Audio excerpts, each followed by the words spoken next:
Les webinaires 6PA, organisés par l'Office international de l'eau avec l'appui de l'Agence française pour la biodiversité, ont pour objectif de renforcer les compétences des petites collectivités. Le 19 décembre 2017, un webinaire s'est tenu sur les indicateurs de performance du rapport sur le prix et la qualité du service, ou RPQS. La première partie était consacrée aux indicateurs de performance de l'eau potable. La seconde traitait des indicateurs de performance de l'assainissement. Enfin, la troisième partie s'attardait sur les indicateurs de performance de l'assainissement non collectif. Les minutes qui suivent retracent la présentation effectuée lors de ce webinaire. Voilà, pour me présenter rapidement, donc Benoît Picon, je suis chef de projet à l'Office international de l'eau et j'interviens sur des missions de conseil aux collectivités pour la gestion de leurs services d'eau et d'assainissement ou des formations. Donc on va commencer avec juste quelques éléments de rappel réglementaire. Voilà, donc les services d'eau et d'assainissement ont l'obligation donc de produire un RPQS et avec des indicateurs de performance qui sont définis clairement par la réglementation, et ça date des décrets de 2007 où on a deux parties, une partie pour l'eau, une partie pour l'assainissement. Chaque partie décrit les indicateurs qui doivent être fournis par les collectivités territoriales et se divise encore en deux parties, c'est-à-dire que les collectivités qui ont moins de 10 000 habitants ont certains indicateurs à fournir et celles qui ont plus de 10 000 habitants ont des indicateurs complémentaires. Donc ça a été les décrets de 2007 qui ont fixé ça, et ensuite il y a une circulaire de 28 avril 2008 qui a été produite pour donner des indications, des conseils et des orientations pour le calcul de ces indicateurs. Voilà, donc dans la circulaire de 2008, on va retrouver la définition des indicateurs, un glossaire qui va présenter la terminologie pour que tout le monde soit d'accord et que les notions sur les indicateurs soient bien comprises. Il y a aussi une partie sur le calcul de l'indice de fiabilité des indicateurs pour savoir quel niveau de fiabilité on pouvait accorder aux données qui sont fournies pour chaque indicateur. Voilà. Ensuite, il y a un décret en 2012 qui a été produit sur la description ou le descriptif des réseaux d'eau et d'assainissement, là qui va modifier certains indicateurs. Et ce sont donc les principaux textes réglementaires qui viennent modifier les annexes du Code général des collectivités, donc aux articles D 2224 1 à 3.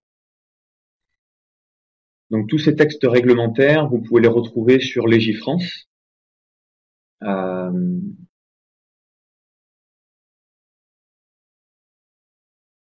Et donc le RPQS et les indicateurs ont dû être fournis par les collectivités à partir de donc pour l'exercice 2008 et dans le premier rapport de 2009.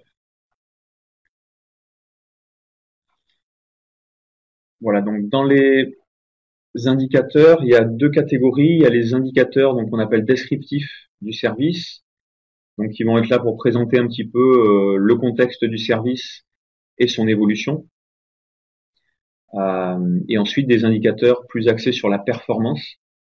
Donc ça va être pour mesurer la performance du service en matière donc de qualité de service aux usagers, la gestion financière et patrimoniale et la préservation de l'environnement. Voilà, donc l'idée du législateur dans la création de ces indicateurs, c'était d'avoir un aperçu un petit peu du niveau de performance de l'ensemble des services, de pouvoir mesurer la progression, de pouvoir mesurer l'état de performance et puis de faire quelques comparaisons.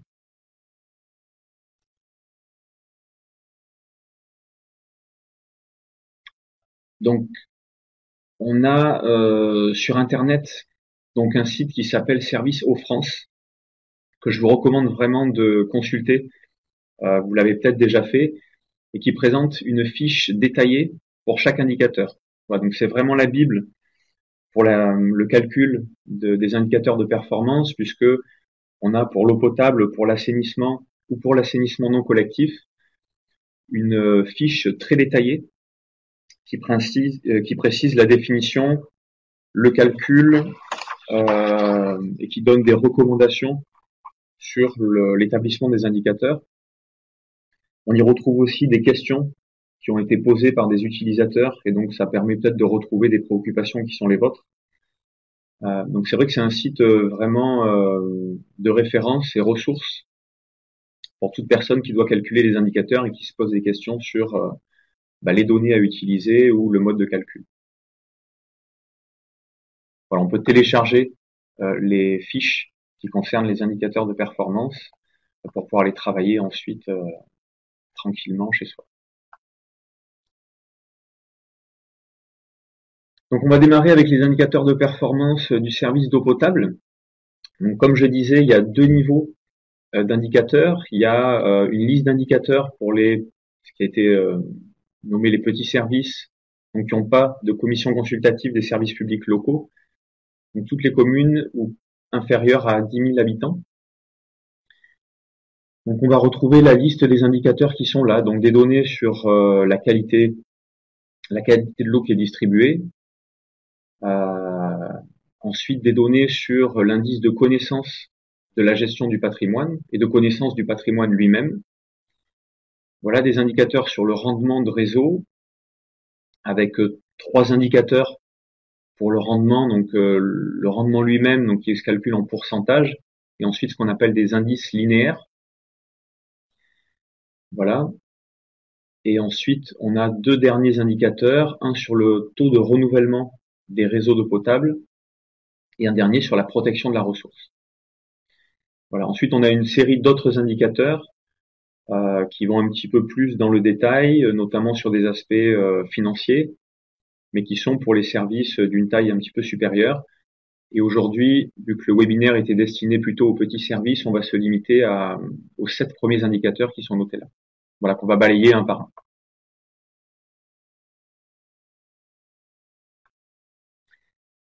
Donc chaque indicateur, vous le voyez dans le petit encadré en rouge en haut à droite, a un numéro, donc ce qui permet de bien les identifier.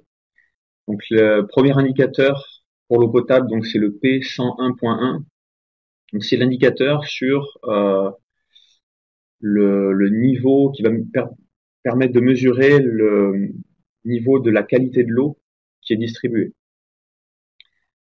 Voilà, donc son nom précis, c'est le taux de conformité des prélèvements sur les eaux distribuées. Donc les prélèvements qui sont réalisés au titre du contrôle sanitaire par rapport aux limites de qualité pour ce qui concerne la bactériologie. Donc on verra que ce premier indicateur 101.1, il concerne la bactériologie, et on a un deuxième indicateur point 2 qui va concerner le physico-chimique. Voilà, parce qu'à chaque fois qu'on fait des analyses en eau potable, donc on a un volet bactériaux et un volet physico-chimique. Donc pour le calcul de cet indicateur, donc ça va être tout simplement le nombre de prélèvements bactériologiques qui sont conformes par rapport au nombre total de prélèvements bactériologiques, voilà, réalisés en cours d'année. Multiplié par 100, donc on va arriver avec un pourcentage. Donc si tous les prélèvements sont conformes, on est à 100%, et s'ils sont tous non conformes, 0, et ensuite ça dépendra du nombre qui sont conformes.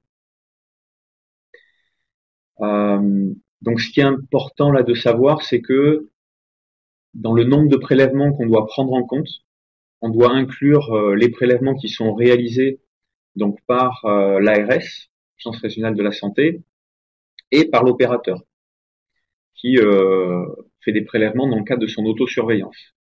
Voilà, donc quand on calcule le nombre total de prélèvements sur l'année, il faut bien inclure ces deux, donc les prélèvements à la fois de l'ARS et les prélèvements de l'opérateur pour l'autocontrôle.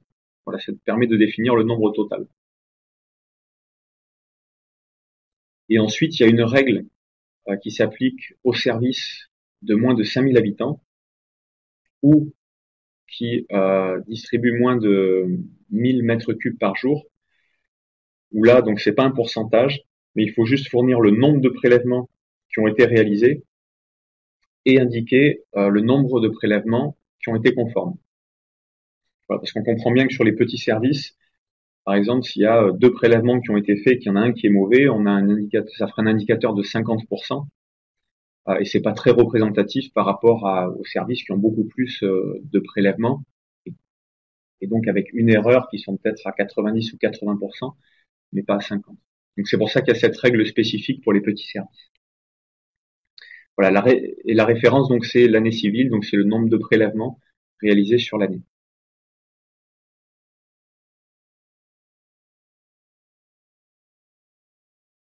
Voilà, au niveau des données, donc on utilise pour le calcul de cet indicateur, donc ça va être, donc comme je disais, le nombre de prélèvements, donc le prélèvement à la fois de l'autocontrôle et de l'ARS. Et ce qui est bien spécifié, c'est que on doit exclure tous les prélèvements qui sont réalisés sur réclamation de l'abonné. Voilà, donc on va se retrouver avec tous les prélèvements qui sont réalisés sur le système d'eau potable, à la fois de production et de distribution. Et par contre, on ne va pas inclure les prélèvements qui peuvent être faits sur le robinet suite à une réclamation de l'abonné. Voilà, donc les difficultés, ou au moins je dirais plutôt les points de vigilance, c'est donc il faut bien enregistrer tous les prélèvements qui sont réalisés, donc bien noter à la fois ceux qui sont faits par l'ARS, ceux qui sont faits par l'autocontrôle, et idéalement tenir un petit tableau qui tient le compte pour l'année de tous les prélèvements qui sont faits, et peut-être à côté noter ceux qui sont conformes ou non conformes.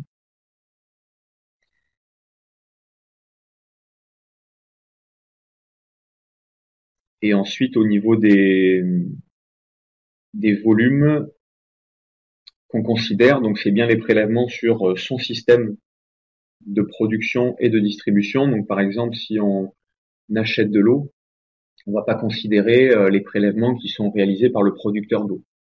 Voilà. Et de la même manière, si on produit de l'eau qu'on vend en gros, on va pas considérer les prélèvements qui sont faits par une autre collectivité sur la distribution. Voilà. Donc on est bien sur tous les prélèvements qui sont réalisés sur le système de production et de distribution. Et donc on va faire le rapport entre ceux qui sont conformes et le nombre total. Donc ça c'est pour le premier indicateur. Donc ensuite le 102.1, donc on est sur le même principe, mais qui va s'appliquer aux paramètres physico-chimiques. Voilà, donc de la même manière, on va calculer le nombre de prélèvements physico-chimiques qui sont conformes par rapport au nombre total de prélèvements. Donc on reste sur la même règle, qui est la prise en compte à la fois des prélèvements réalisés dans le cadre de l'autocontrôle et dans le cadre des contrôles de l'ARS. Il faut bien inclure les deux.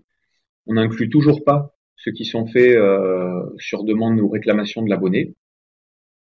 Et on a la même règle qui s'applique aux plus petits services, où plutôt qu'un pourcentage, on va devoir indiquer le nombre de prélèvements physico-chimiques qui ont été réalisés et à côté le nombre de prélèvements qui sont conformes. Voilà, donc on est vraiment sur la même règle pour les deux. Il y en a un qui va concerner le bactériologique et l'autre le physico-chimique.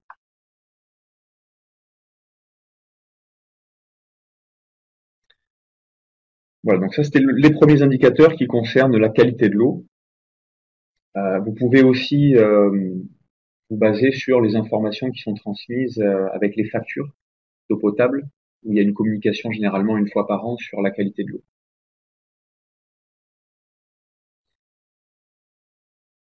Donc je vois les petits commentaires. Donc oui, a priori, on va faire la présentation, et puis une fois qu'on a fini les indicateurs sur l'eau potable, il y aura une séance de questions-réponses.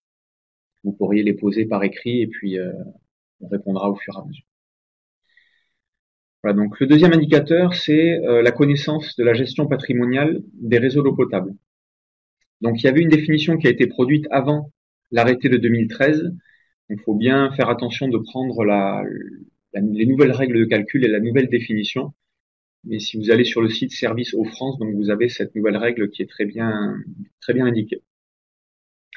Voilà, donc c'est un indice de 0 à 100 pour les services sans mission de distribution, et un indice de 0 qui peut aller de 0 à 120 pour les services qui font de la distribution.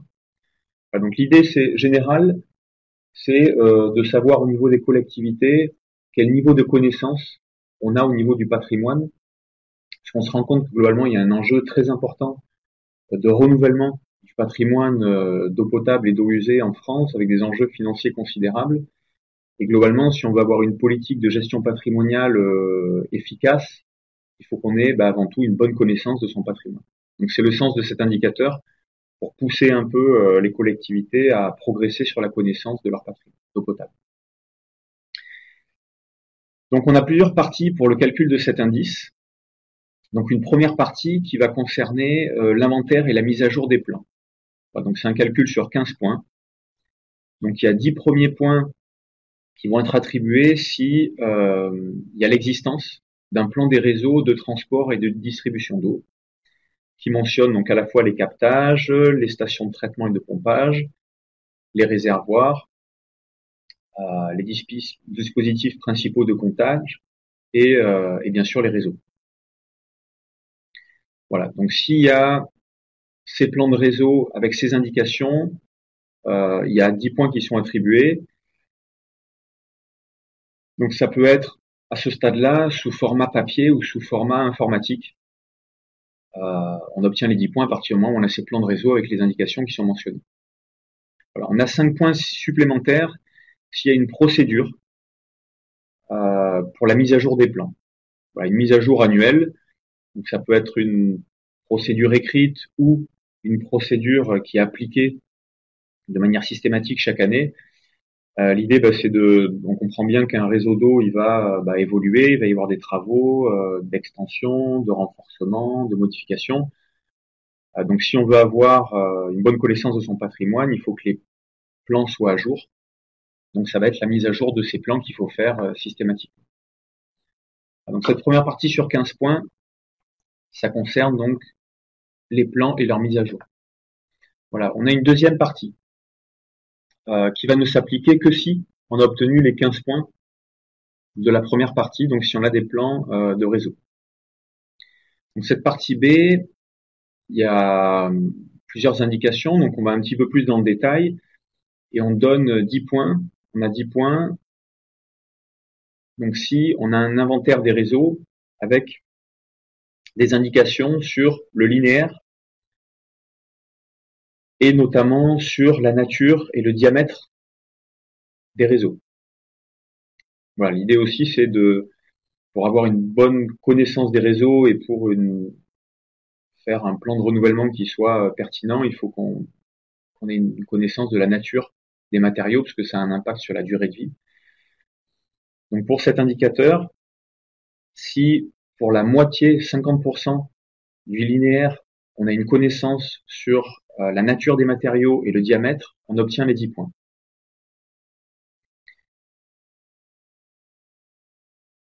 Et on rajoute un point supplémentaire pour 10% supplémentaire du linéaire pour lequel on a ces informations. Donc voilà, on compte entre 50 et 59%, on a 10 points, entre 61 et 69, on a 11 points, 71, 79, 12 points, etc. Donc jusqu'à 15. Voilà, donc ces 15 points, ils sont attribués par rapport au niveau de connaissance sur le linéaire du réseau, de la nature des matériaux et du diamètre. Voilà. Ensuite, on a le même système de points, d'attribution de points, avec une connaissance sur la période de pause. Donc idéalement l'année, la date ou l'année de pause. Et si on ne connaît pas l'année précise, il y a une règle qui est définie aussi pour le calcul de l'indice, où avant 1945, et au plus on avance dans la période, au plus on a une tranche à fournir à plus ou moins 2 ans près. Voilà, donc de la même manière, si pour 50% au moins du linéaire, on a une connaissance de la date, de l'année de pause ou de la période où on obtient 10 points, et pour 10% supplémentaires à chaque fois, on rajoute 1 point. Donc, voilà, donc c'est pareil, l'année de pause, c'est un critère très important quand on veut avoir une politique de renouvellement des réseaux, puisqu'on va essayer de renouveler les réseaux plus anciens qui ont des chances d'être le plus fiables. Voilà, donc ça c'était pour la partie B. de l'indicateur, et donc on va rajouter les points obtenus par rapport aux 15 points de la partie A. Voilà, on a une dernière partie, la partie C, où on peut totaliser 75 points, et on va rentrer dans cette partie C que si pour les parties A et B, on a obtenu un minimum de 40 points. Voilà. Donc pour cette partie C, donc on a 10 points si, en plus de ce qu'on a vu avant, on a une localisation, une description des ouvrages annexes. Donc ça veut dire qu'en plus du réseau, des stations de pompage et des stations de traitement, on a des indications sur les vannes, les ventouses, les purges, les poteaux incendies et d'éventuelles servitudes. Ensuite, on va avoir 10 points supplémentaires si donc il y a une procédure de mise à jour annuelle de l'inventaire des pompes et des équipements électromécaniques. Donc tout à l'heure, on a vu qu'il y avait une mise à jour des réseaux. Là, on parle d'une mise à jour de plutôt des équipements, et notamment des pompes et tout ce qui est électromécanique. Voilà, on va avoir 10 points supplémentaires si on a une localisation des branchements sur la base du plan de réseau. Donc en plus des réseaux, avoir le positionnement des branchements. Et encore 10 points supplémentaires si pour chaque branchement, on a une caractéristique sur les compteurs. Voilà, la date de poste des compteurs, la référence métrologique des compteurs. Voilà, donc ça s'applique bien sûr le dernier que si on a un service de distribution. Et pour les services qui ont pu mettre en place un SIG, ce dernier point, il est facilité quand le SIG est connecté avec la base de données et le logiciel clientèle. Parce qu'en général, toutes les données sur les compteurs, c'est des données qu'on a sur le logiciel clientèle. Voilà, quand le SIG et le clientèle sont reliés, du coup, pour chaque branchement noté dans le SIG, on a bien les caractéristiques. Donc voilà pour l'établissement de l'indice sur la gestion patrimoniale. On verra tout à l'heure, on a à peu près la même logique sur le patrimoine de l'assainissement. Voilà, donc pour la partie C, on a encore un niveau supplémentaire pour avoir le maximum de points, qui est l'identification des secteurs de recherche de fuite, la date des recherches, la nature des réparations et les travaux effectués à la suite. Donc ça, c'est un niveau supplémentaire qu'on peut mettre notamment sur un système de SIG, où à chaque fois qu'il y a une opération qui est faite sur site, on l'enregistre sur le SIG. Ça permet d'avoir une meilleure connaissance de son réseau, en sachant où est-ce qu'on a fait notamment des réparations et la recherche de fuite. Ensuite, on a 10 points supplémentaires quand on indique la localisation d'autres interventions qu'on fait sur le réseau en cours d'année, donc des réparations, des purges ou du renouvellement. 10 points supplémentaires si on a l'existence, donc si on établit un programme pluriannuel de renouvellement des canalisations. Et 5 points supplémentaires si on a mis en œuvre une modélisation de réseau sur au moins 50% du linéaire. Voilà, donc pour le calcul, c'est à chaque fois 0 ou 10 en fonction de si on est allé dans le niveau de détail qui est proposé dans le calcul de l'indice.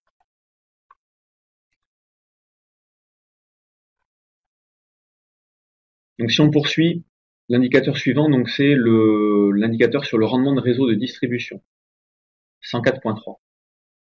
Donc on a vu pour la notion de rendement, il y a 3 indicateurs. Donc il y a le premier là sur le rendement, il y en a 2 autres qu'on va retrouver sur l'indice de perte linéaire. Et en fait, l'effort de calcul de données, de rassemblement de données qu'on va faire sur le premier indicateur du rendement va nous servir pour les autres. Donc le calcul du rendement, donc c'est globalement la différence entre le volume qui va rentrer dans notre système d'eau potable, ou le rapport plutôt entre le volume qui va rentrer et le volume qui va sortir. Donc on a un volume qui va rentrer dans notre système, un volume qui va sortir. On aimerait bien évaluer les pertes et les volumes qui sont non comptabilisés en faisant le rapport entre les deux. Voilà, donc on a pour le calcul donc le volume consommé autorisé et le volume vendu en gros, donc c'est ce qui va sortir de notre système. Et on le divise par le volume produit et le volume acheté en gros, donc c'est le volume qui va rentrer dans notre système d'eau potable. Voilà, donc pour être plus précis, le volume consommé autorisé, donc c'est le volume qui est comptabilisé, donc le volume qui est utilisé par les abonnés et comptabilisé par le comptage. Et on rajoute quand même à ça les volumes des consommateurs qui n'ont pas de comptage. Donc si vous avez des utilisations par de l'eau potable qui n'ont pas de comptage, mais qui sont prévues pour, il va falloir les comptabiliser, parce que ce ne sera pas des pertes, et c'est une consommation qui est autorisée. Et ça va être aussi, il va falloir ajouter aussi le volume service du réseau, donc ça va être toute l'eau qu'on va utiliser pour la gestion du réseau, le nettoyage des réservoirs, et qu'on va utiliser notamment sur la station de production. Voilà. L'idée d'aller dans le détail sur ce volume consommé autorisé, c'est d'identifier les pertes. Donc les pertes sur les réseaux, les fuites, ça va être justement les volumes qui vont sortir du réseau et qui sont ni comptabilisés, ni autorisés, et qu'on n'a pas utilisé pour l'utilisation du service. Donc les volumes comptabilisés issus de la relève font l'objet d'un prorata temporis pour les ramener à 12 mois. Voilà, une première chose à faire, c'est d'avoir un volume qui soit annuel. Donc s'il n'y a pas 12 mois précis entre les relèves, entre les deux relèves, il faut faire un calcul pour qu'on ait un volume qui soit sur 12 mois et donc annualisé. Donc c'est un premier travail à réaliser. C'est important pour que le calcul soit pertinent. Parce que si ce travail-là, ce recalcul des volumes annualisés est pas bien fait, ensuite on a un indicateur qui est pas pertinent. Voilà, ensuite on a les volumes des consommateurs sans comptage et de services qui vont être estimés. Donc on verra, il y a l'ASTE qui a travaillé sur une ABAC qui permet d'estimer au mieux ces volumes. Ce qui est important, donc, c'est d'avoir un calcul avec une référence annuelle sur 12 mois. Donc ça, on l'a vu. Et d'utiliser une méthode pour caler les différents volumes sur une même période qui soit toujours la même.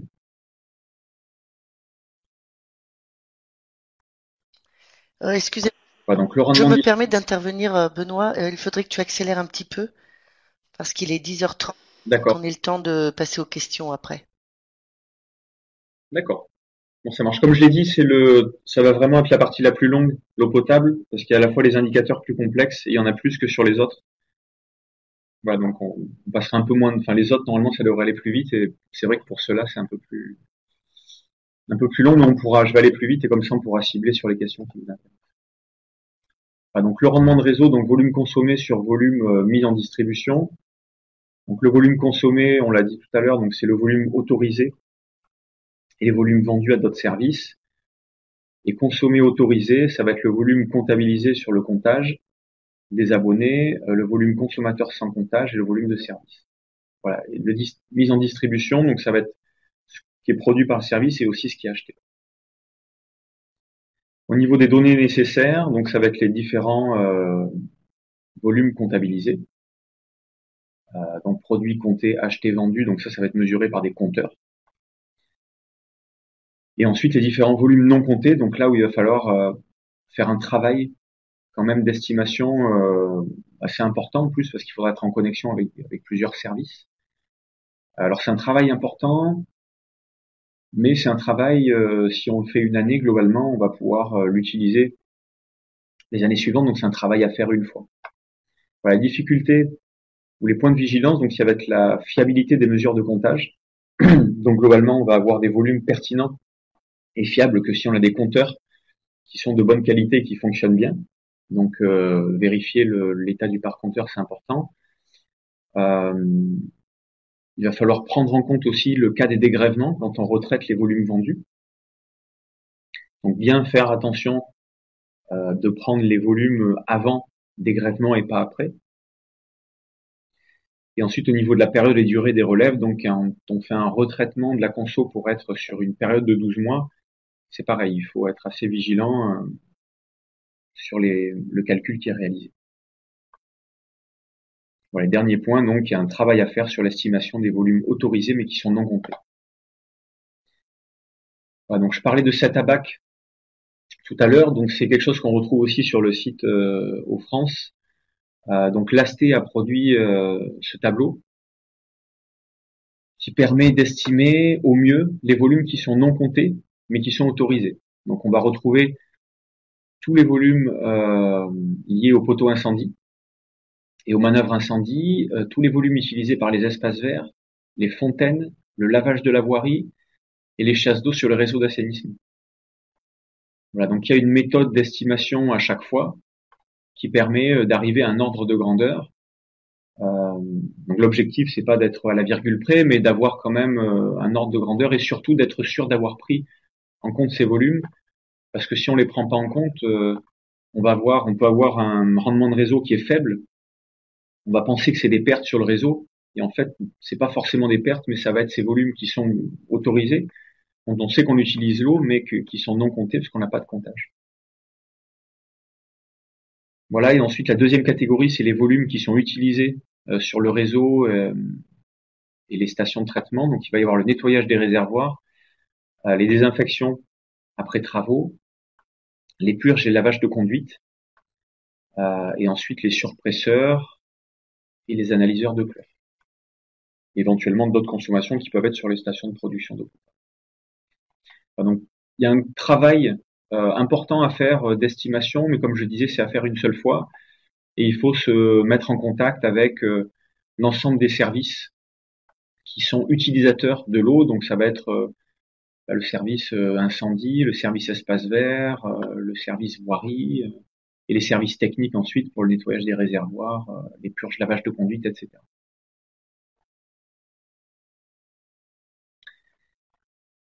Voilà pour le rendement de réseau. Donc les deux indicateurs suivants donc utilisent les mêmes données que celles qui ont été utilisées pour le calcul du rendement de réseau.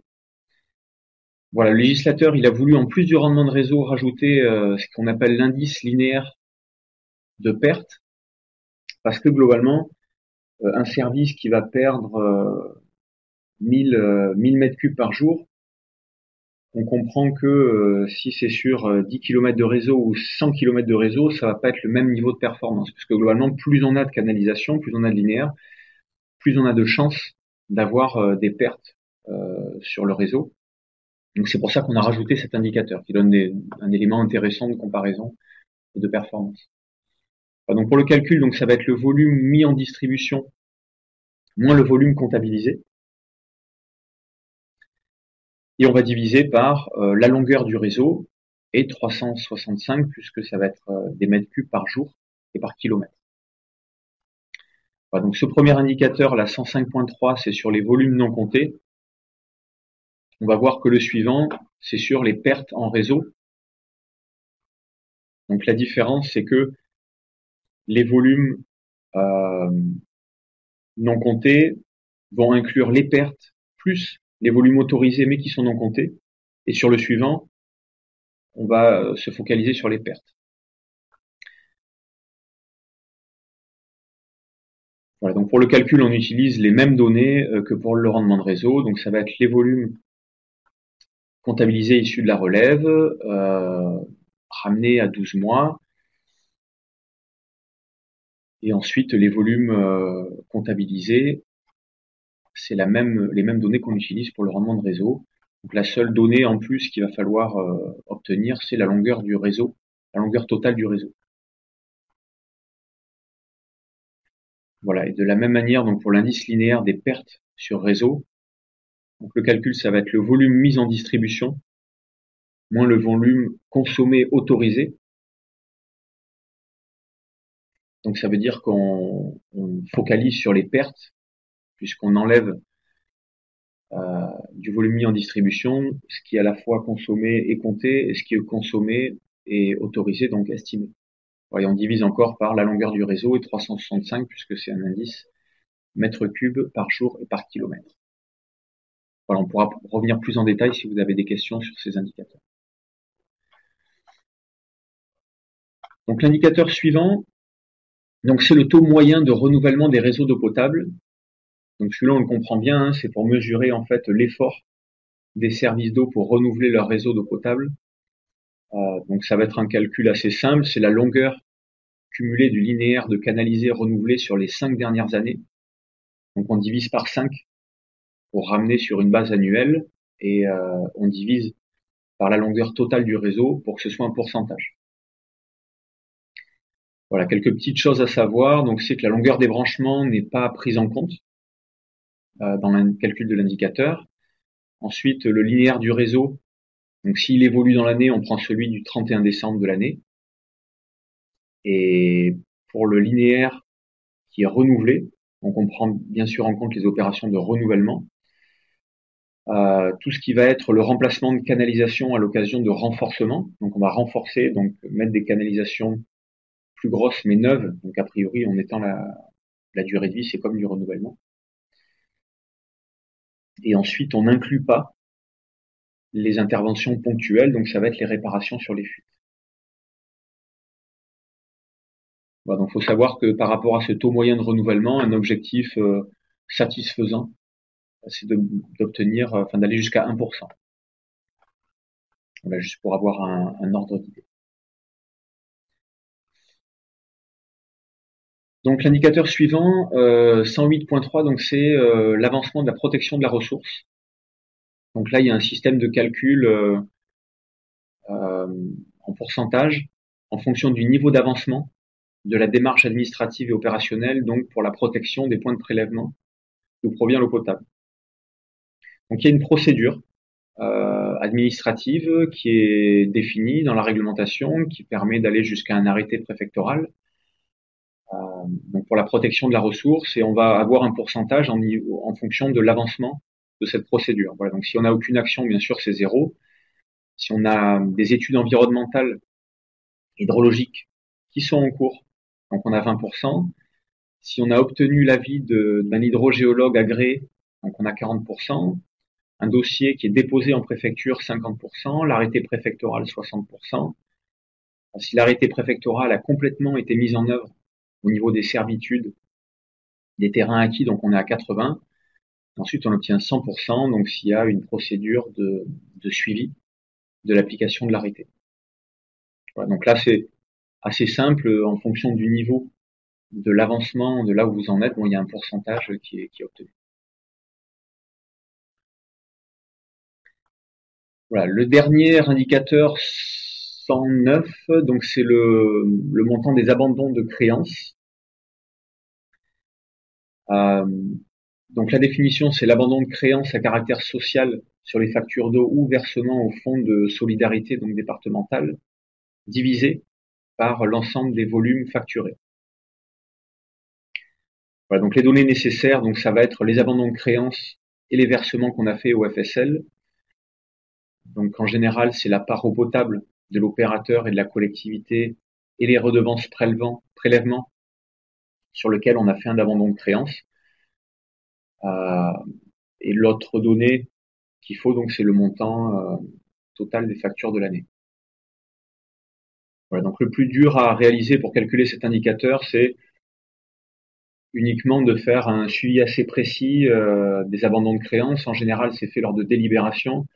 Donc ça veut dire qu'il faut enregistrer tous les abandons qui sont faits au niveau des délibérations pour les compter et pouvoir calculer cet indicateur.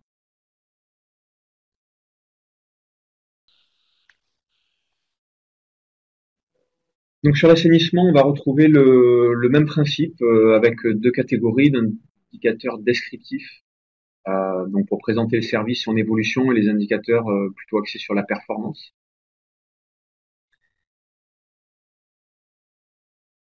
Donc on verra les indicateurs sur l'assainissement non collectif après. Voilà, donc le descriptif sur l'assainissement collectif. Donc il va y avoir l'estimation du nombre d'habitants qui sont desservis par un réseau de collecte.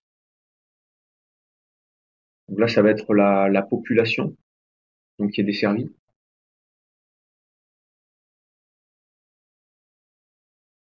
Donc soit on connaît la population, soit on peut prendre le nombre d'abonnés et on multiplie par un facteur. Je crois que l'INSEE donne le nombre de personnes moyennes par foyer. C'est quelque chose qu'on peut utiliser pour faire ce calcul-là. Ensuite, toujours dans la descriptive, donc il y a le nombre d'autorisations de déversement d'effluents industriels dans le système de collecte. Donc ça pour les petits services, c'est assez rare, donc ça va être le nombre d'industriels qui ont l'autorisation de déverser dans le réseau.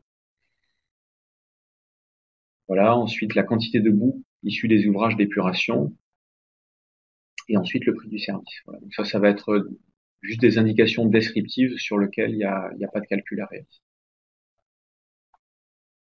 Donc au niveau des indicateurs, donc on a la même différenciation que sur l'eau potable entre les petits services, donc inférieurs à 10 000 habitants, sur lesquels on va trouver un certain nombre d'indicateurs, et on a des indicateurs complémentaires. Donc on rallonge la liste pour les services un peu plus hauts. Voilà, donc on va tous les balayer. Donc on a un premier indicateur sur le taux de desserte par les réseaux de collecte d'eau usée, un deuxième sur la connaissance de la gestion patrimoniale, donc qui va être dans le même état d'esprit que celui qu'on a vu sur l'eau potable, sur la gestion, sur la connaissance du patrimoine. Donc ensuite, on va avoir deux indicateurs donc très spécifiques sur la conformité de la collecte des effluents par rapport à la réglementation française et européenne, et la conformité des équipements d'épuration de la même manière par rapport à la réglementation. Ensuite, le 5, donc c'est sur la conformité, non pas des équipements là, mais des performances des ouvrages d'épuration. Et ensuite, le 6, qui est le taux de boue issu des ouvrages qui sont conformes à la réglementation, donc qui sont évacués via une filière conforme. Voilà, et ça, c'est les indicateurs, donc 7 à 14, qui sont pour les services de taille plus importante. Si on prend le premier indicateur, 201.1, donc c'est le taux de desserte par des réseaux de collecte des eaux usées. Donc ça va être un pourcentage. Et donc c'est le rapport, donc c'est le quotient du nombre d'abonnés desservis par le service d'assainissement collectif sur le nombre potentiel d'abonnés de la zone relevant de l'assainissement collectif. Donc là déjà, il y a une chose assez essentielle, il y a un prérequis pour le calcul de cet indicateur qui est la réalisation d'un zonage d'assainissement. Voilà, puisque pour calculer le nombre potentiel d'abonnés de la zone relevant de l'assainissement collectif, il faut qu'on ait délimité cette zone d'assainissement collectif dans laquelle on n'inclut pas du coup tout ce qui va être assainissement non collectif. Donc c'est vrai qu'il faut qu'il y ait un zonage qui soit réalisé pour pouvoir calculer cet indicateur. Voilà, donc les données nécessaires, donc ça va être le nombre d'abonnés desservis au 31 décembre de l'année N, et le nombre d'abonnés donc potentiels, qui lui va être calculé sur la base du zonage. Voilà, quelques remarques par rapport aux éléments à prendre en compte. Donc, un abonné qui a plusieurs points de rejet n'est comptabilisé qu'une seule fois.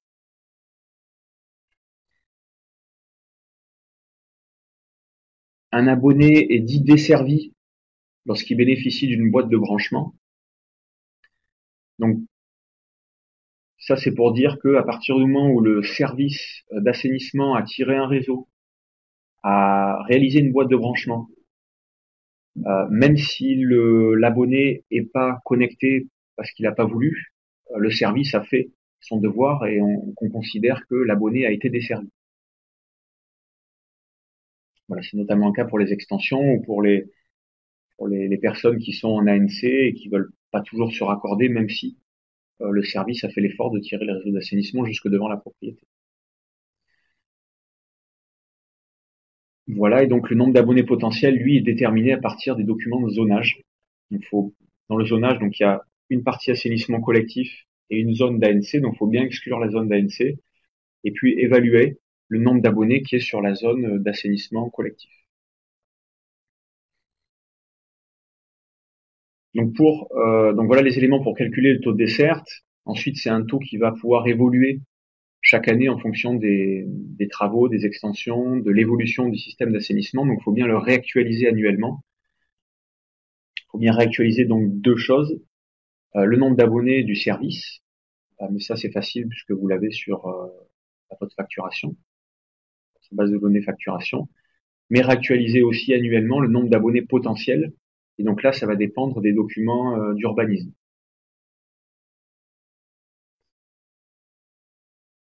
Et donc, je le disais au départ, il y a effectivement l'obligation d'un zonage. S'il n'y a pas de zonage, on peut pas faire correctement cet indicateur.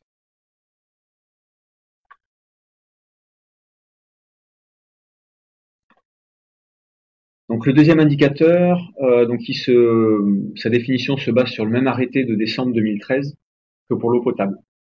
Donc c'est l'indice de connaissance du patrimoine et de gestion patrimoniale des réseaux de collecte d'eau usée. Donc c'est le même principe en fait d'attribution de points en fonction du niveau de connaissance du patrimoine que pour l'eau potable. On va de 0 à 120, donc attribué selon la qualité des informations disponibles sur le réseau. Et c'est décomposé en plusieurs parties dans le même esprit que celui qu'on a vu sur l'eau potable. Donc on a 0 point évidemment s'il y a l'absence de plan de réseau ou des plans très incomplets. Et on a 10 points donc s'il y a déjà l'existence d'un plan de réseau avec la localisation donc du réseau, mais aussi des ouvrages annexes et des points d'autosurveillance de fonctionnement du réseau. Et comme pour l'eau potable, on a plus 5, donc s'il y a une procédure de mise à jour de plan au moins annuelle. Donc mise à jour à chaque fois qu'il y a des travaux qui sont réalisés sur le réseau pour qu'on ait des plans qui soient à jour et qui tiennent compte des dernières évolutions. Donc on a une première base de 15 points. Comme pour l'eau potable, donc si on a ces 15 points atteints, on passe à la partie suivante. Donc la partie suivante, c'est vraiment identique à ce qu'on a vu sur l'eau potable. Donc on obtient 10 points si pour au moins 50% du linéaire, on a des indications sur la catégorie de l'ouvrage et les précisions cartographiques. Voilà, sur les matériaux et diamètres. Donc si pour au moins 50% du linéaire, on connaît les matériaux des canalisations et les diamètres, donc on obtient 10 points, et ensuite un point supplémentaire pour chaque tranche de 10% supplémentaire du réseau dont on connaît les matériaux et diamètres.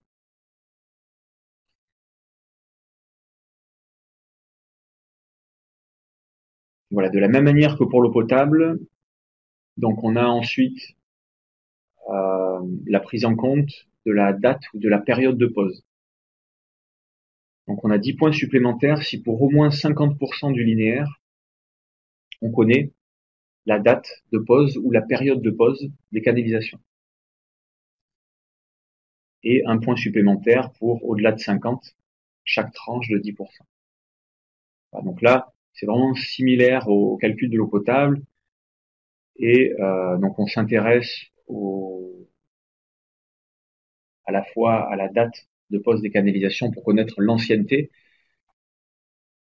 et aux matériaux. Donc c'est toujours pour essayer d'avoir une politique de renouvellement et qui soit la plus pertinente possible en connaissant les matériaux et l'âge des canalisations.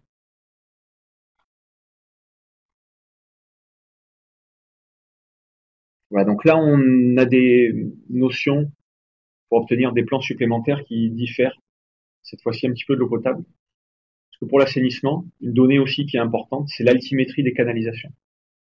Donc si pour au moins 50% du linéaire, on a la cote altimétrique des canalisations, on va avoir 10%, 10 points de plus pour l'indice. Et une nouvelle fois, un point supplémentaire pour chaque tranche de 10% au-delà de 50. Voilà, c'est une donnée importante pour les systèmes d'assainissement, notamment pour connaître la pente des systèmes d'assainissement. Voilà, ensuite on a 10 points supplémentaires lorsqu'il y a une localisation et description des ouvrages annexes, donc tout ce qui est déversoir et les stations de pompage. 10 points encore supplémentaires lorsqu'il y a l'existence et la mise à jour d'un inventaire de tout ce qui est équipement électromécanique. Donc ça va être essentiellement pour le pompage.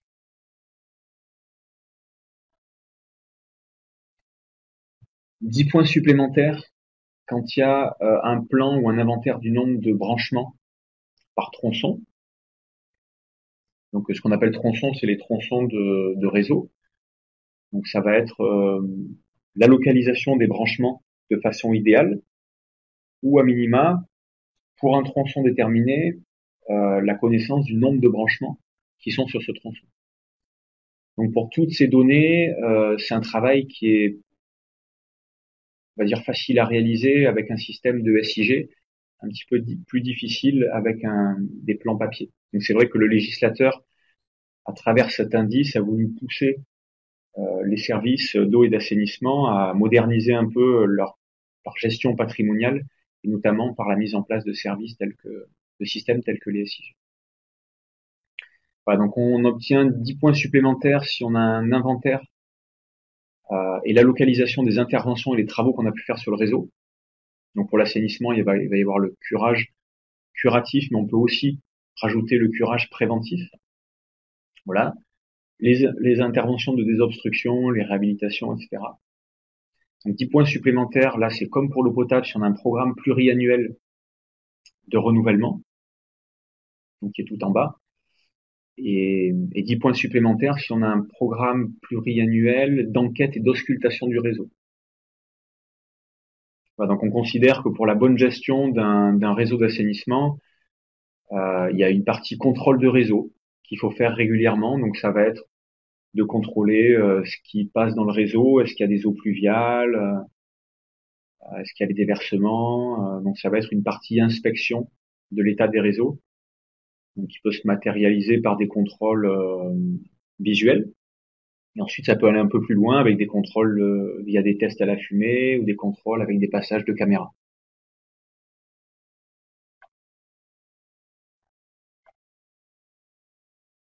Donc voilà pour cet indicateur de connaissance du patrimoine et de la gestion patrimoniale. Donc les indicateurs suivants, ça se réfère au système et aux ouvrages du système d'assainissement. Donc ça va être la conformité pour le premier, conformité de la collecte des effluents par rapport aux prescriptions techniques qu'on retrouve dans la réglementation française et qui reprennent en fait les prescriptions de la directive eau résiduaire urbaine, qui est la directive européenne. Voilà, donc au niveau de l'indicateur, donc on a une valeur comprise entre 0 si c'est non conforme et 100 si c'est conforme. Il faut le calculer pour tous les services assurant la collecte d'eau usée d'une taille supérieure de 2000 équivalents habitants. Donc, il faut le calculer individuellement par service dans le cadre d'un syndicat ou d'une agglomération. Et donc, les données dont on va avoir besoin, c'est la liste des stations d'épuration actives, donc recevant des eaux usées, et la charge brute de pollution organique, donc ça va être les kilos de DBO par jour du service. Donc on va prendre une moyenne par jour de la semaine la plus chargée de l'année pour le calcul. Voilà, donc là il n'y a pas de calcul à faire puisque c'est l'ONEMA qui va faire le propre calcul, mais c'est juste des données à fournir. Donc il y a cette liste de stations d'épuration et puis il y a juste un petit calcul à faire pour la charge brute. Il faut prendre la semaine la plus chargée de l'année. On a les données avec le système d'autosurveillance et on prend donc les kilos de DBO par jour avec une moyenne sur cette semaine-là. Donc ça, c'est pour la conformité du système de collecte.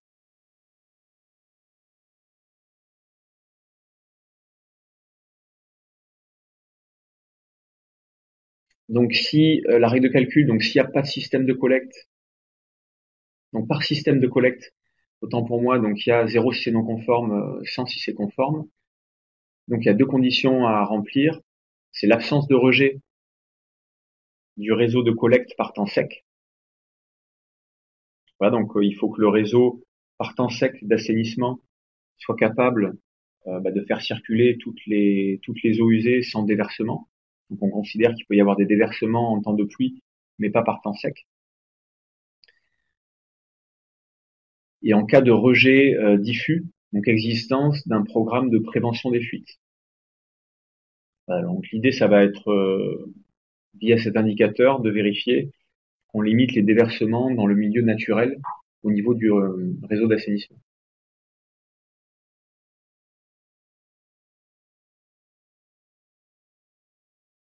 Donc ça va être un système où on a 0 ou 100. Quand on a un syndicat ou plusieurs, ou une agglomération avec plusieurs services, il faut faire le calcul, donner les indications par service. Et ensuite, à l'échelle de l'agglo ou du syndicat, pour avoir une seule valeur, on prend la moyenne pondérée de l'indicateur, pondérée avec la charge qu'on a vue tout à l'heure, qui est la charge brute de pollution organique, donc les kilos de DBO par jour. Donc on pondère le résultat de l'indicateur par service, par les kilos de DBO par jour. Et donc on obtient quelque chose pour l'ensemble du syndicat ou de l'agglo.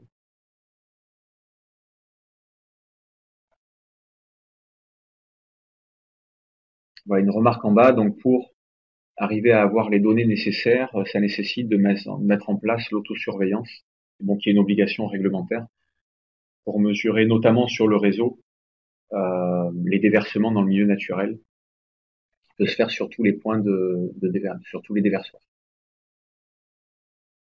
Donc c'est pour la conformité de la collecte des effluents. Donc on a un indicateur suivant qui est la conformité des équipements d'épuration.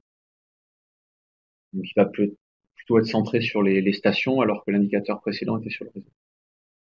Donc on a le même système, donc pas de calcul à faire, mais des données à fournir.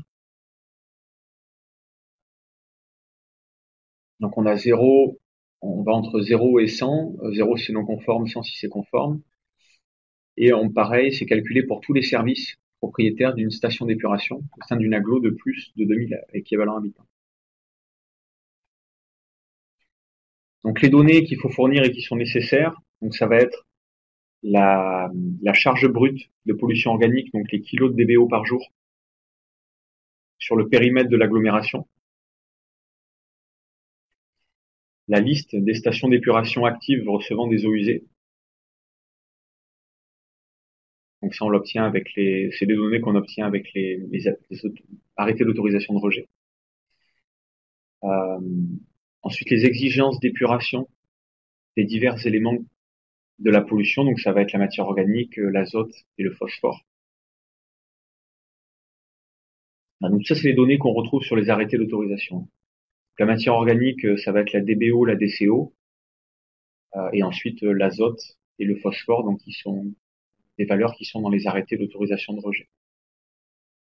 Voilà, donc il faut aussi renseigner la capacité nominale de traitement de chaque station, donc c'est aussi dans l'arrêté d'autorisation de rejet, et le débit de référence à l'entrée de la station d'épuration.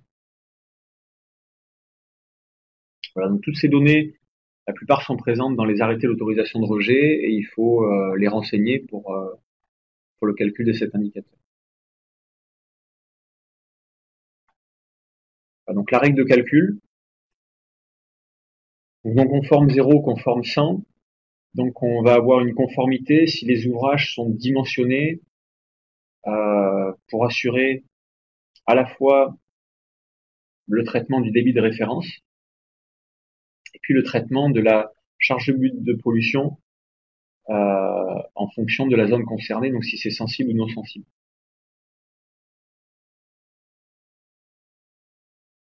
Et pour les collectivités ayant plusieurs stations d'épuration, donc c'est le même système que pour l'indicateur précédent, c'est qu'il y a une pondération qui est faite par station d'épuration, où on va pondérer la valeur de l'indicateur, donc le 0 ou le 100, avec la charge brute de pollution de l'agglomération. Pour que on comprend bien, il y a un peu plus de poids sur les grosses stations, donc qui traitent plus de pollution, et un peu moins de poids sur celles qui sont petites et qui traitent moins de pollution.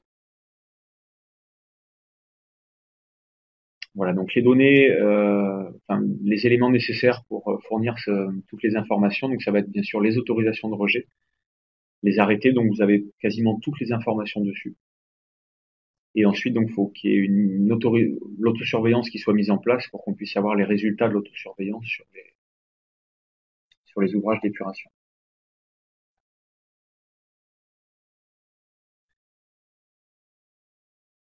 Voilà, donc l'indicateur suivant, c'est la conformité. Tout à l'heure, on était sur la conformité des équipements, et là, on est sur la conformité des performances.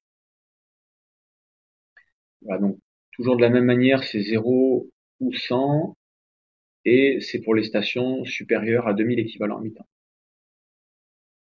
Donc les données nécessaires, donc ça va être les listes et les stations d'épuration appartenant au service. Donc on a déjà cette information puisqu'on l'a utilisé pour l'indicateur précédent. Ensuite, la charge brute de pollution organique du périmètre, c'est pareil, on l'avait pour l'indicateur précédent. Et ensuite, la conformité de la performance de chacune des stations, donc qui est fournie par la police de l'eau, mais aussi par l'autosurveillance qui est faite par l'opérateur. Les résultats des analyses. Donc là, il n'y a toujours pas de calcul à réaliser puisque c'est l'AFB qui fera le calcul directement en fonction des données qui sont fournies. Donc le calcul pour la performance, donc 0 ou 100, et on a une conformité si le traitement répond aux performances de base définies dans la directive ERU et la réglementation française. Donc globalement, il y a un objectif de performance pour chaque station qui est fixé dans l'arrêté d'autorisation de rejet. Et si les performances de la station d'épuration sont conformes à l'objectif fixé dans l'arrêté d'autorisation de rejet, bon, on sera conforme.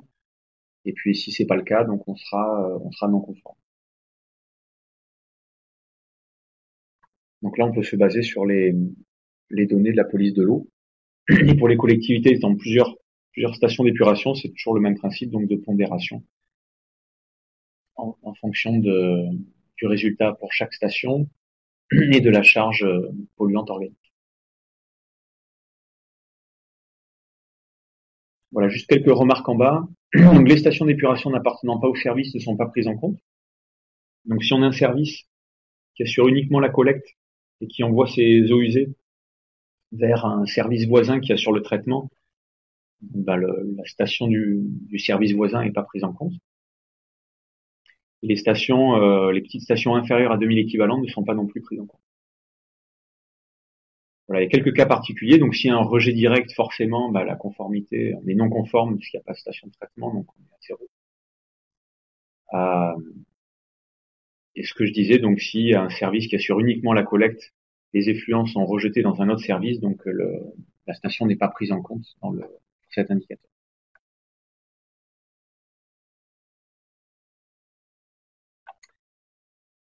Voilà, donc juste avant de passer au non collectif, il y a une diapo qui manque dans les indicateurs à renseigner, qui est le taux de boue issu des ouvrages d'épuration qui évacuaient selon des filières conformes à la réglementation.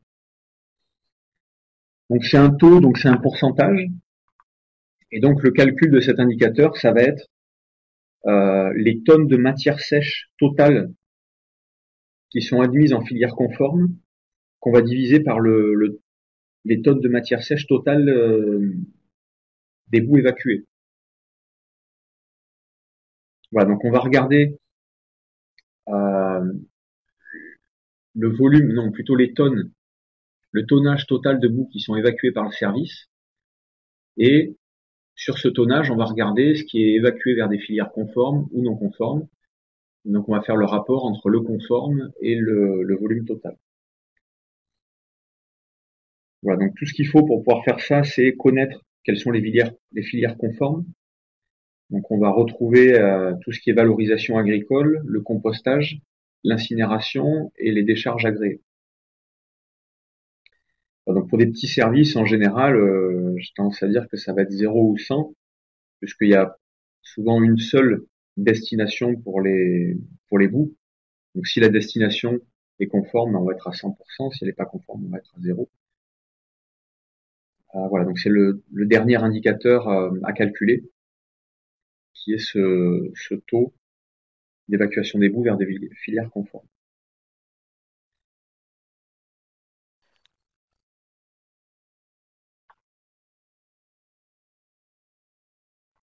Donc le dernier volet concerne les indicateurs de performance pour les services d'assainissement non collectifs.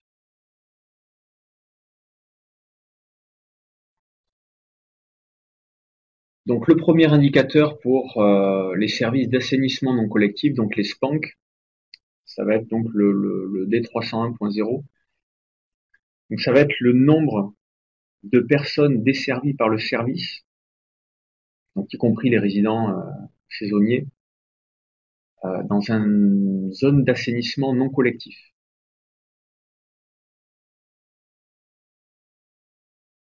Donc il faut connaître le nombre de personnes desservies ou présents sur une zone d'ANC, on va dire, parce qu'on n'est pas vraiment desservi.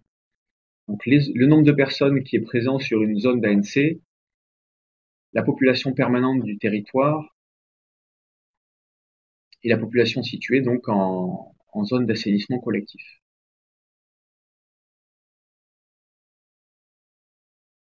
Donc pour la population permanente et saisonnière, donc c'est celle qui est indiquée par la mairie ou les enquêtes de l'INSEE. Voilà, donc il faut mettre à jour chaque année. Ça va être la population de la collectivité. Et ensuite donc la population qui est située en zone d'assainissement collectif. Non.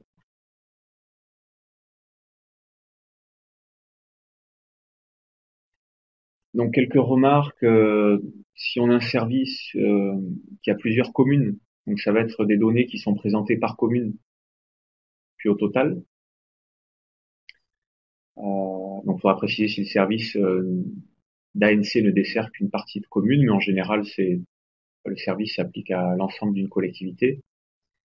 Et donc il faut qu'il y ait une bonne tenue à jour d'un fichier des nouvelles constructions équipées d'ANC et du nombre d'habitants correspondants. Donc c'est un indicateur qui va évoluer chaque année. Donc il faudra bien suivre l'évolution à la fois de la population et qui est couverte par l'ANC.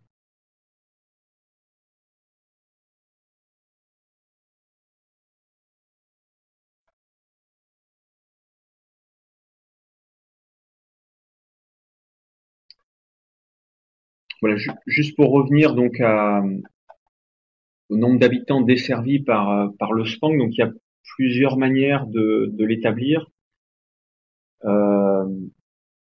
Une manière, c'est de prendre la population totale de la collectivité et d'y soustraire la population qui est desservie par un système d'assainissement collectif. Donc on se rappelle que pour le taux de desserte, le calcul du taux de desserte pour l'assainissement collectif, on a eu besoin de cette donnée, c'est-à-dire connaître le nombre d'abonnés qui sont desservis par l'assainissement collectif. Donc cette information-là, et en faisant la différence entre la population totale et celle qui est desservie par l'assainissement collectif, donc on a le résultat qu'on cherche ici, qui est le nombre d'habitants qui sont desservis par le SPANC.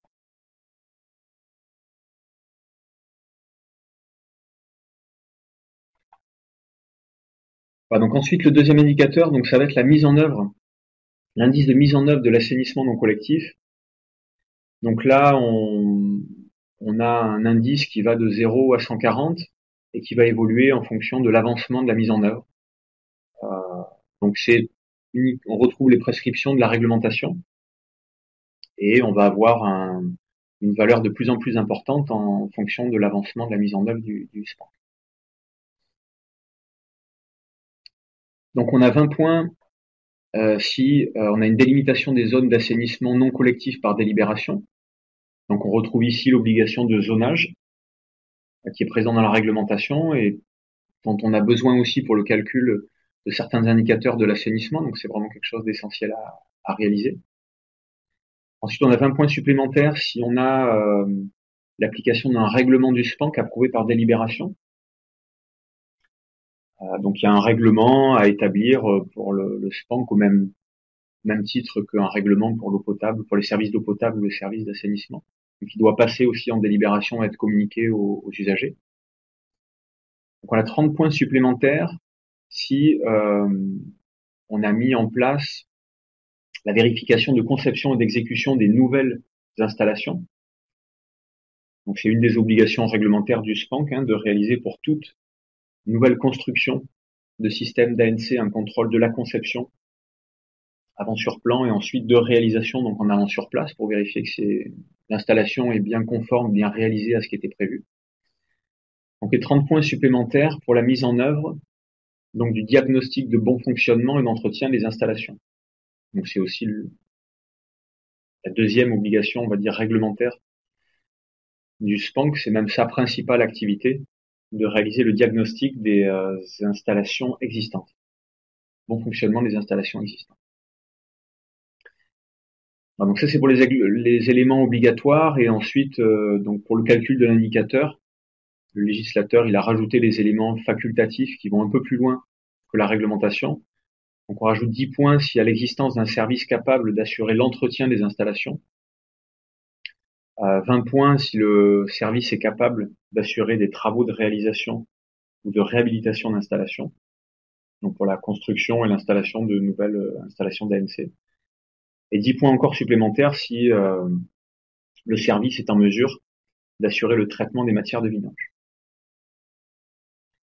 Voilà, donc d'expérience, il y a peu de services quand même sur l'ensemble du territoire qui assurent l'entretien ou les travaux de réalisation. C'est quelque chose qui est plutôt externalisé à des entreprises agréées. Et idem pour le traitement des matières de vidange. En général, c'est souvent les stations d'épuration qui sont équipées de systèmes d'accueil et de traitement des matières de vidange.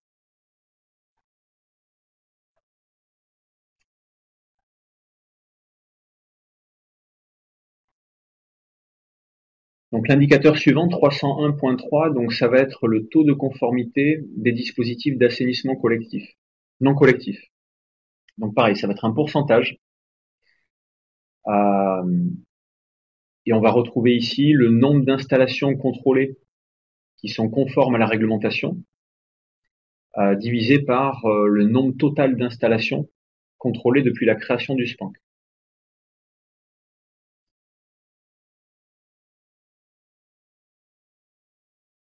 Voilà, donc faut bien faire attention dans les chiffres qu'on prend. Donc, on divise bien par le nombre total d'installations qui ont été contrôlées depuis la création du SPANC et pas le nombre total d'installations d'ANC qu'il y a sur le territoire. Donc, il faut bien faire attention ici et suivre. Ça demande un suivi chaque année du nombre d'installations et du nombre de contrôles de bon fonctionnement qui ont été réalisés. Donc, pour qu'on puisse calculer cet indicateur, il faut connaître tous les contrôles qui ont été réalisés depuis la création du SPANC. Et ensuite, donc, il faut suivre chaque année parmi les contrôles qui sont réalisés, le nombre qui sont conformes et le nombre qui sont non conformes. Voilà. Et nous, on va reprendre le nombre de contrôles conformes qu'on va diviser par le nombre de contrôles réalisés depuis la création du SPANC. Voilà, donc les données nécessaires, donc ça va être l'inventaire des installations d'ANC, mais ça de toute manière vous en avez besoin pour lancer les opérations et l'organisation des diagnostics de bon fonctionnement. L'inventaire des installations neuves ou à réhabiliter qui ont été contrôlées et leurs résultats. Donc chaque année, il faut qu'il y ait un suivi du nombre de diagnostics qui ont été réalisés et du nombre de conformes et de non conformes sur l'année, et un suivi donc sur la durée d'existence du SPANC du nombre de contrôles qui ont été réalisés au total.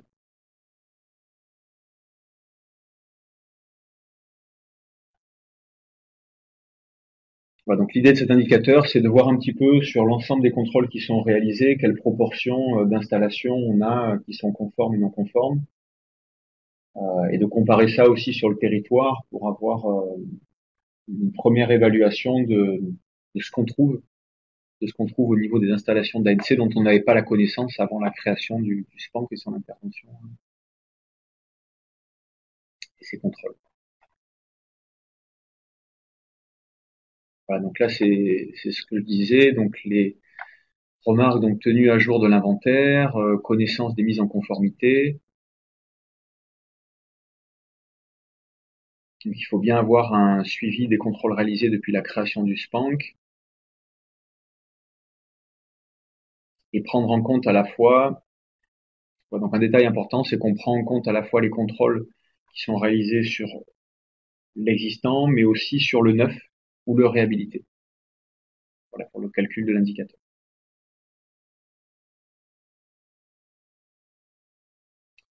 Donc la règle de calcul, c'est les installations conformes suite au contrôle.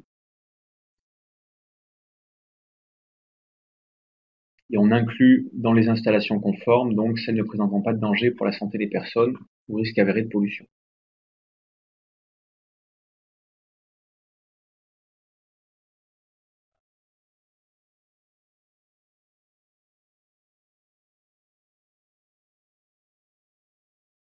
Donc il y a un arrêté en 2012 qui donne un détail sur qu'est-ce qu'on considère comme une installation conforme ou une installation non conforme pour l'ANSI.